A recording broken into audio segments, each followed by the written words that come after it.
Le podcast. Depuis l'adolescence, il était passionné par les histoires horrifiques. Fantômes, sorcières, possessions démoniaques. Ça a commencé avec les films, puis les livres et plus récemment les podcasts. Vivant seul, il en écoutait surtout le soir avant d'aller dormir.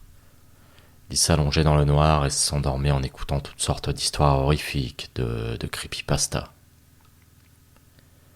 Une nuit, alors qu'il s'était endormi, une fois de plus avec son casque sur les oreilles, il entendit une étrange voix murmurer.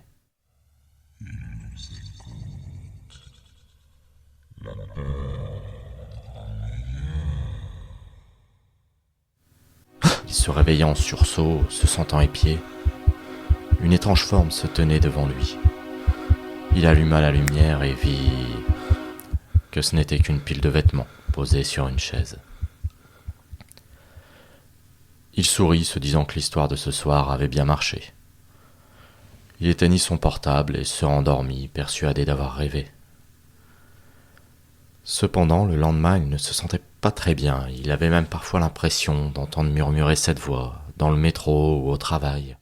Je sais, vous avez entendu. Il ne faut plus attendre. Le soir, fatigué de cette journée interminable, il repensa à son réveil en sursaut de la nuit précédente et se mit à chercher cet épisode. Mais impossible de le retrouver. Il relisait les résumés des émissions précédentes en espérant que cela lui rafraîchirait la mémoire, mais sans succès. Il décida donc d'aller se coucher sans rien écouter cette fois. Quelques heures plus tard, il fut réveillé par cette même voix. Il est l'heure. Il doit être à point. En sursautant, il alluma la lumière et se retrouva face à une créature monstrueuse qui dégageait une odeur pestilentielle. Elle mesurait près de 2 mètres avec de longs bras touchant presque le sol. Sa peau avait l'air d'être faite d'écailles. Il ne distinguait pas son visage mais juste des yeux injectés de sang qui le fixaient. Avant d'avoir eu le temps de faire le moindre geste, le monstre se jeta sur lui et lui serra le cou. Il était terrorisé alors qu'il ressentait les griffes de la bête s'enfoncer lentement dans sa gorge. Ce monstre se mit à sourire d'une bouche démesurément grande, dévoilant d'immenses dents jaunes et pointues. De sa bouche coula un filet de bave, puis...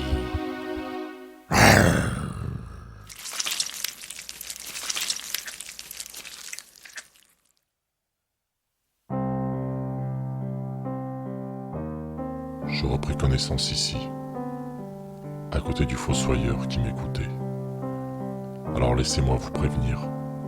Si vous aussi vous aimez écouter ce genre d'histoire, méfiez-vous. Certains sons ne viennent pas forcément de votre casque.